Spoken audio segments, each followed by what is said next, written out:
Look how they use the ground, I hear them say. But I don't know how to use the ground. I'm going to show you. Welcome back to the channel, guys. Today, let's talk about using the ground. How many times have you heard it on the television? Look how he uses the ground.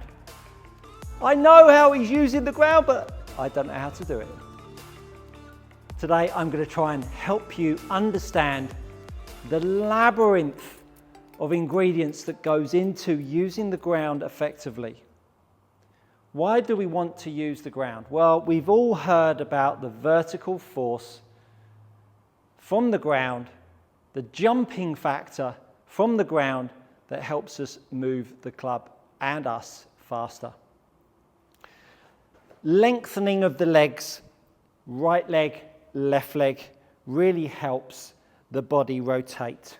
Back in the old days, it was very much move into your left side, hit against your left side. We saw leg actions like the old Brian Barnes of this world, where the old left knee was bent out there. Shout out to my old buddy Michael Welsh, great golfer, better than Lee Westwood in his day. Really big leg drive.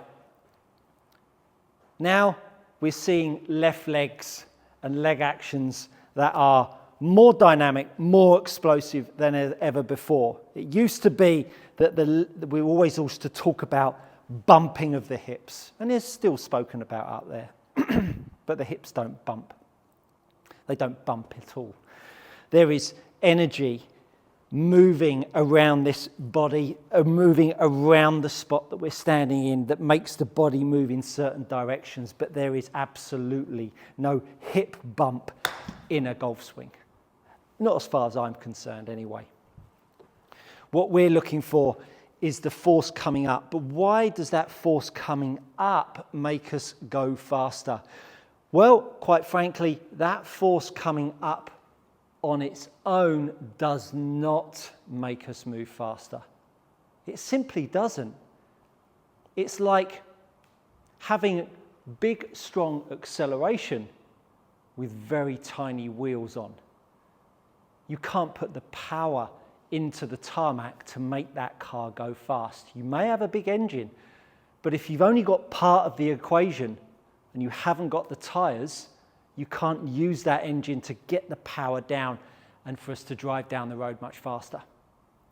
Therefore, understanding that this leg action up, that you can see when I push the left leg up, opens up my pelvis and opens up my chest and makes the golf club move faster. That's only part of the equation, but yet we are drawn so closely to how these legs are pushing up, but rarely are we explained to how that is useful. Today, I want to show you. I'm going to head down to the gym and talk you through a couple of things. I'm back down in the gym and I wanted to talk a little bit about how we start to get this handle pressure and the feet working together. Like I stressed earlier, we always hear, look how he's using the ground. Well, let me tell you, using the ground, pushing up through the feet is a huge accumulator of energy and speed and rotation, which we'll talk more on in depth. And I've done a few videos on it already, power up videos, do go check that out, and how we rotate. I wanted to stress the importance of posture, because posture is a real catalyst to then allowing us to use our feet well and our handle of the golf club, and of course loading the club and the shoulders. When we start, again, this is only my belief, so if you don't agree with it, that's all cool. I'm only trying to help in the best way I know. So this TheraBand that is pushed down from the ceiling is now giving us the sense of the handle pressure coming back up. So when I hold a golf club and the head is out and I lift the club head up off the floor, I immediately get force down in the handle. Lifting the club head up it makes me have to push the butt of the golf club down to lift the head up, which is a key component of takeaway. Therefore, when we set up to the golf ball, sensing how I can get my back in good posture, I've got the pressure through my feet, for my preference, more slightly heel-led than toe-led. If I was going to apply force and pressure down this way, I certainly wouldn't want to start on the toes of my feet because it would immediately make me feel like I'm going to fall over. So the pressure down through the middles of the feet, favouring the heel, so you'll get a much bigger gap between your glute line and your heel line. And now all of a sudden, the shape of my spine is a key component of being able to apply force down here. In the same way as if I was to now pick up this deadlift bar. When I pick up the deadlift bar, I want to keep good shape because I'm loading my structure. And as I pull on the bar, the last thing you would want to see is a prawning off of the back. We really want to see a good shape of the spine as we start to feel like we can keep the structure in the spine without getting injured. So why then, for me, would I ever want to see someone that is trying to create force in the handle with a rounded off spine to start with? For me, my preference is I like to see a much more S-shaped spine and address heel bias and then that pressure down through the TheraBand.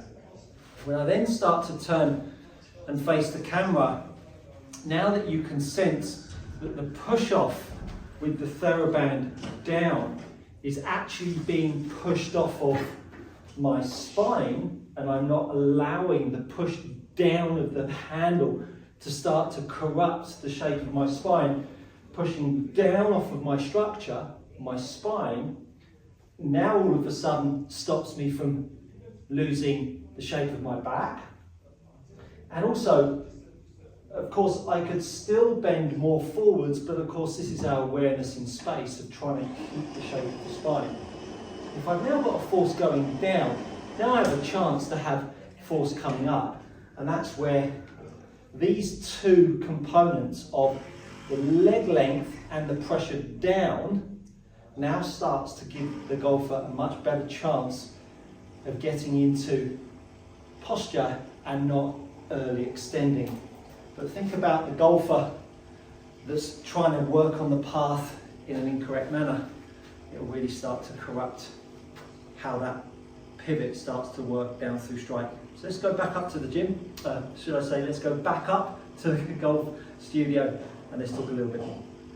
You can now understand the relevance of posture. You can now understand the relevance of the push and push directions of the handle and the feet. The pressure down on the handle at setup is the start your engines. The movement that I've talked about explicitly in my backswing drill, in my power up drill, in so many, and how you rotate in so many of my videos tells us how we use the feet. But understanding this handle pressure that I talk about so vigorously must harmonize with what's going on underneath us. So as I get myself in my posture here, and I've started the pressure down on that TheraBand that's coming down from the sky, that I'm pushing off of my posture. As I push off my posture, I'm not allowing it to change my posture. So many people have struggled, well, not so many people, but people have asked, how do I apply the force and pressure in the handle? Well, if you've got nothing to prop that pressure up, just pushing the pressure down will make you run into the ground. The posture is there to give you some structure to push off of. The wheels bolted to the car are bolted to the chassis via the axle. They need energy, or they've got the energy and they need to push off of the chassis. I need to push off of my chassis, my body. So pushing the handle down here is giving me the opportunity to use my posture to hold the shape. When I then see people rounded off and they're trying to push down, could do themselves an injury. It's the last thing that I would want anyone to do, is to stand inappropriately if they're going to start to push a wall over. You'd want to hold form, wouldn't you? So the form from belt up is a much better structure of the spine. The handle in a good orientation, I talked about this at great length, to all tour players do this. And then all of a sudden, now as I'm starting to push the force down through the handle, now I've got time to start to express energy up. And it's that energy up that now starts to move my body around. So I've got the pressure pushing off of my chest, my spine, and now I've got energy coming up. So now all of a sudden, I can see that the energy going down from my spine up through my leg then starts to turn my structure around. There's the pull, there's the push up through the leg, and all of a sudden I'm creating a push-pull mechanism. I've got forces working against each other. I've got a force coming up through the leg. I've got a force going down through the handle. I've got a club that's being pulled forwards. As it's being pulled forwards, it's now starting to be sympathetic with the lengthening of the left leg. And now I've got that pressure down through strike that now allows it all to line back up. So I'm just learning how to move. I'm not trying to put the golf club in a position.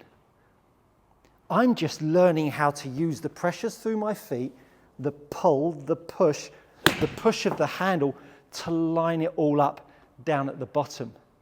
And this network allows me to feel these forces as much as I possibly can that will start to make me move faster. And as I start to move faster, I don't hit the ball any more offline.